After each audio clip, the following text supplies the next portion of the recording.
اللہ تعالیٰ فرماتے ہیں وقال الذین کفروا للذین آمنوا، کافر لوگ ایمان والوں کے بارے میں کہتے ہیں لو کان خیرا ما سبقونا الیہ. یہ آیت رٹا لگا کے یاد کر لو، بہت سارے مسائل اس آیت سے حل ہو جاتے ہیں.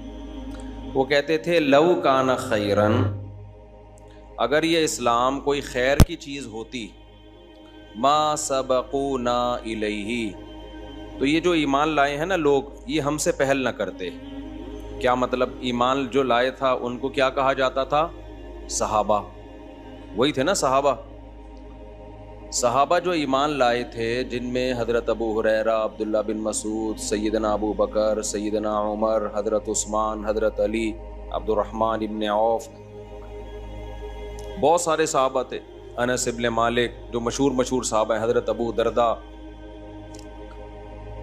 مشرکین کو اپنے دولت پہ، اپنی سرداری پہ اور اپنی ذہانت پہ بہت زیادہ ناز تھا کہ ہم ذہین لوگ ہیں، ہم قوم کے بڑے لوگ ہیں، اور ایمان لانے والے ابن مسعود جیسے، ابو ہریرہ جیسے غریب اور مسکین. تو وہ تکبر میں کہا کرتے تھے کہ اگر اسلام کوئی خیر کی چیز ہوتا تو یہ غریب غربا قسم کے لوگ تھوڑی پہل کرتے. خیر کی طرف جو مائنڈ جاتا ہے وہ کس کا پہلے جائے گا؟ ہمارا مائنڈ. یہ لوگ گئے ہیں، اس کا مطلب یہ کوئی خیر کی چیز. جملہ مکمل کیا کریں بھائی جان، یہ کوئی خیر کی چیز نہیں ہے. آپ کیا مشرکین کے اس نظریے سے متفق ہو؟ بولو. 100% نہیں. ہم الٹا کرتے ہیں اس جملے کو جو مشرکین نے کہا تھا. ہم کہتے ہیں لو کان خیرن، کوئی اگر خیر کی چیز ہوگی، لسبقونا، لام تاکید کا ہے. وہ کہتے تھے ما سبقو، وہ ہم پہ سبقت نہیں کریں گے. ما کا معنی نہیں. ہم کہتے ہیں لسبقونا الیہ، وہ یقیناً ہم پہ پہل کریں گے. اس سے بدعت کا پورا دروازہ ہمیشہ کے لیے بند ہو گیا. کوئی خیر کا کام ہے صحابہ نے نہیں کیا، اٹ مینز وہ خیر کا کام نہیں ہے. ہمارا نظریہ مشرکین والا نہیں ہے. مشرکین کہتے تھے خیر کا کام ہوتا تو ہم کرتے، یہ تھوڑی ہم سے پہل کرتے. ہم اس کلام کو مانتے ہیں کیا؟ نہیں مانتے. ہم اس کو الٹا کرتے ہیں. ہم کہتے ہیں خیر کا کام ہوگا ہم بعد میں کرتے، پہلے کس نے کیا ہوتا؟ صحابہ نے کیا ہوتا. سمجھتے ہو کہ نہیں سمجھتے ہو؟ تبھی میں بار بار کہتا ہوں قرآن و سنت کی وہ تشریح جو صحابہ نے جس پر عمل نہیں کیا، اس کا مطلب وہ خیر نہیں ہے، وہ آپ کی اپنی تشریح ہے جو آپ امت پہ تھوپ رہے ہو. شب برات میں دیکھ لو نا کیا ڈرامے بازیاں ہوتی ہیں. قبرستان والی حدیث پیش کی جاتی ہے شب برات کے بارے میں. سارے خطیب حدیثیں پیش کر رہے ہوتے ہیں کہ نبی صلی اللہ علیہ وسلم 15 شعبان کو قبرستان گئے ہیں، تو ہم بھی 15 شعبان کو کہاں جائیں گے بھائی؟ قبرستان. ہم کہتے ہیں حدیث ضعیف ہے، کہتے ہیں نہیں بھائی تمہیں تو جو حدیث تمہارے خلاف جائے وہ ضعیف ہو جاتی ہے. لو بھیا، تو آخری جواب کیا ہوگا؟ ارے صحابہ سے دکھا دو کون اس رات قبرستان گیا ہے. کیوں؟ اگر شب برات کو 15 شعبان کو قبرستان جانا خیر کا کام ہوتا تو ابو بکر گئے ہوتے کہ نہیں ہوتے؟ عمر گئے ہوتے کہ نہیں ہوتے؟ عثمان گئے ہوتے؟ علی گئے ہوتے؟ ابن مسعود گئے ہوتے؟ ابو ہریرہ گئے ہوتے؟ جابر بن عبداللہ گئے ہوتے؟ معاذ بن جبل گئے ہوتے؟ سیدہ عائشہ گئی ہوتی؟ سیدہ زینب گئی ہوتی؟ یہاں تو جینٹس بھی جا رہے ہیں اور لیڈیز بھی جا رہی ہیں، اور جتھوں کی شکل میں جا رہے ہیں. اس لیے میرے بھائی یہ بدعت والا کام کیا کرو؟ بولو نا، چھوڑ دو. لو کان خیرا ما سبقونا الیہ، اذان سے پہلے اگر اس کام کی کوئی فضیلت ہوتی جو ہمارے ہاں صلاۃ والسلام پڑھا جاتا ہے بعد میں بھی پہلے بھی، تو بھائی صحابہ کرام اس کام میں ہم پہ پہل کرتے، کیونکہ وہ لوگ خیر پر ہم سے بہت زیادہ حریص تھے. تو دین کو قرآن و سنت کی ایسی تشریح جس میں آپ صحابہ کو بیچ سے ہٹا دیں، وہ تشریح اٹھا کے دیوار پہ دے مارو، چاہے وہ دیکھنے میں کتنی ہی اٹریکٹیو لگے، اس کی دلیل آپ کو کتنی ہی مضبوط لگے. سمجھتے ہو کہ نہیں سمجھتے؟ یہی وجہ ہے کہ بہت سارے فقہا بعض حدیثوں کو چھوڑ دیتے ہیں کہ بھئی ہمیں صحابہ میں اس کا یہ عمل نہیں ملتا، اور بعض کمزور حدیثیں ہوتی ہیں لے لی جاتی ہے. کیوں؟ وعلیہ العمل، وہ دلیل یہ دے رہے ہوتے ہیں اس پر کیا ہے؟ عمل ہے. اور ان سب باتوں کی دلیل جیسے قرآن کی آیت ہے, ایک اور حدیث ہے جو میں بار بار بیان میں بتاتا ہوں. آج میرا ٹاپک نہیں ہے تو میں آگے چلوں گا انشاءاللہ یہ اس کو بیان کر کے. وہ یہ کہ جب نبی صلی اللہ علیہ وسلم نے فرمایا نا امت میں 73 فرقے ہوں گے, کلہم فی النار, سب کے سب جہنم میں سوائے ایک کے. اس حدیث کو اس پہ تو پیش کیا جاتا ہے کہ فرقہ واریت غلط ہے, فرقے نہیں ہونے چاہیے. لیکن جتنے لوگ یہ حدیث پیش کر رہے ہوتے ہیں آدھی بات کرتے ہیں اور آدھی پی جاتے ہیں. یقیناً اس حدیث سے پتہ چلتا ہے صرف ایک جنتی, باقی سارے کہاں؟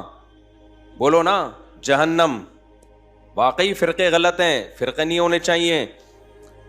لیکن پوری بات تو پوچھو بھائی, سارے فرقے جہنمی ہیں,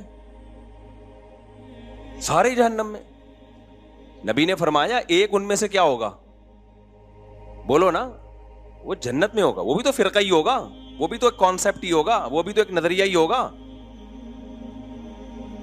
اگلا سوال صحابہ نے پوچھا, یا رسول اللہ کون سا فرقہ جنت میں جائے گا؟ یعنی کلہم فی النار, سارے جہنم میں, تو ایک جو جنت میں ہوگا وہ کون سا ہوگا؟ تو نبی نے جو علامت بتائی ہے اس کو خوب غور سے سنو. بار بار بتاتا ہوں, نبی یہ نہیں فرمایا کہ جو قرآن پہ چلے گا, کیونکہ ہر فرقہ اپنی نسبت کس کی طرف کرتا ہے؟ بھئی ہم تو قرآن کو تو سب مانتے ہیں, کیونکہ وہ مسلمانوں کے اندر فرقے ہوں گے نا, اسلام کی طرف نسبت کریں گے اپنی, تو قرآن تو بیسک ہے نا. کوئی فرقہ ایسا ہو سکتا ہے کہ میں مسلمانوں کا ایک فرقہ ہوں اور میں برحق ہوں؟ کیا بھئی ہے تو دلائل کہاں سے لیتا ہے؟ میں تورات سے دلائل لیتا ہوں. میں جب ریفرنس دوں گا تورات اور انجیل کے دوں گا, تو لوگ کہیں گے یار تو جڑ سے ہی ختم ہو گیا. اس لیے قرآن کے نام پہ تو ہر شخص کوئی صحیح تشریح کرتا ہے اور قرآن کے نام کا کوئی منجن بیچتا ہے.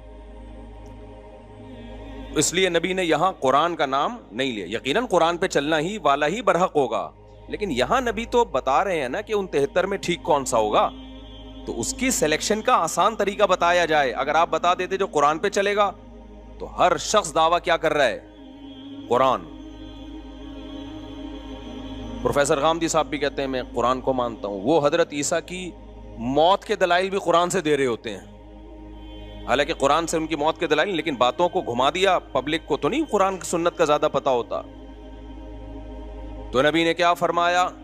یہ بھی نہیں فرمایا کہ جو حدیث پہ چلے گا, اس لیے کہ بہت سے لوگ اپنی نسبت کہاں کر دیتے ہیں؟ حدیث کی طرف. لیکن حدیث کی وہ ایسی تشریح کر رہے ہوتے ہیں جو صحابہ سے ثابت نہیں ہوتی. اس لیے پوری بات نبی نے فرمائی, ما انا علیہ و اصحابی, جس پر میں ہوں اور میرے صحابہ. میں کا کیا مطلب؟ قرآن پہ تو چلنا ہے, لیکن قرآن پہ اس طرح سے چلنا ہے جیسے میں چلا. قرآن کی کوئی ایسی تفسیر مارکیٹ میں نہ لے آنا جو میرے زمانے میں نہ ملتی ہو, جس پر میرا عمل نہ ہو, اور میرے عمل کی ایسی تفسیر نہ لے آنا جو صحابہ سے ثابت نہ ہو. تبھی تو میں بار بار جو چیلنج کرتا ہوں نا, 3 طلاق ایک نہیں ہوتی, اس پہ بہت سارے اب میرے خلاف کلپ آنے لگے. ابے کسی ایک صحابی سے دکھا دو نا یار جس نے 3 طلاقوں کو ایک کہا ہو, دکھا دو نا آپ. اور حدیث کی کتابوں میں 3 کو 3 کہنے کے فتوے بھرے ہوئے ہیں, اس کا کوئی جواب نہیں دیتا. گھماتے رہتے ہیں ایکچولی یوں کر کے. چھوڑو تم قرآن و سنت کو, تم یہ بتاؤ قرآن و سنت کی وہ تشریح معتبر ہے جو صحابہ کی تھی, یا تمہاری اپنی معتبر ہے؟ تو خیر یہ تو بیچ میں ضمناً ایک مسئلہ آ گیا, لیکن یہ پورا اصول ہے, یاد رکھو. آپ صحابہ کو بیچ سے نکال کے اگر ڈائریکٹ قرآن و سنت پہ چلنے کی کوشش کرو گے, لیبل قرآن و سنت کا ہوگا, لیکن وہ قرآن و سنت کی آپ کی ذاتی تشریح ہوگی جو آپ اٹھا کے امت پہ تھوپ رہے ہوگے. سمجھتے ہو کہ نہیں سمجھتے؟ اور صحابہ کا کسی مسئلے پہ اجماع ہو جائے وہ تو پھر انف, کیونکہ نبی صلی اللہ علیہ وسلم کی صحیح حدیث ہے, سب اس کو مانتے ہیں, لا تجتمع امتی علی ضلالہ, میری امت کبھی گمراہی پہ جمع نہیں ہو سکتی, کسی بھی دور میں نہیں ہو سکتی. یہ کسی زمانے کے ساتھ خاص نہیں ہے, کوئی بھی دور آ گیا نا امت کسی ایک مسئلے پر ہو گئی, اب حق اس میں منحصر ہے. کیونکہ اگر ہم مان لیں کہ یہ غلط مسئلے پر جمع ہو گئی تو اس کا مطلب امت گمراہ ہے, پوری امت گمراہ, جبکہ پوری امت گمراہ نہیں ہو سکتی. تو اجماع میں سب سے پہلے درجے کا اجماع کس کا ہے؟ صحابہ کا. پھر بعد والے لوگوں کا، پھر بعد والے لوگوں کا. اور اجماع کی بھی دو قسمیں یاد رکھو. ایک اجماع تو وہ ہے کہ بہت سارے صحابہ سے ایک عمل تواتر کے ساتھ. ایک یہ ہے جس کو اجماع سکوتی کہتے ہیں.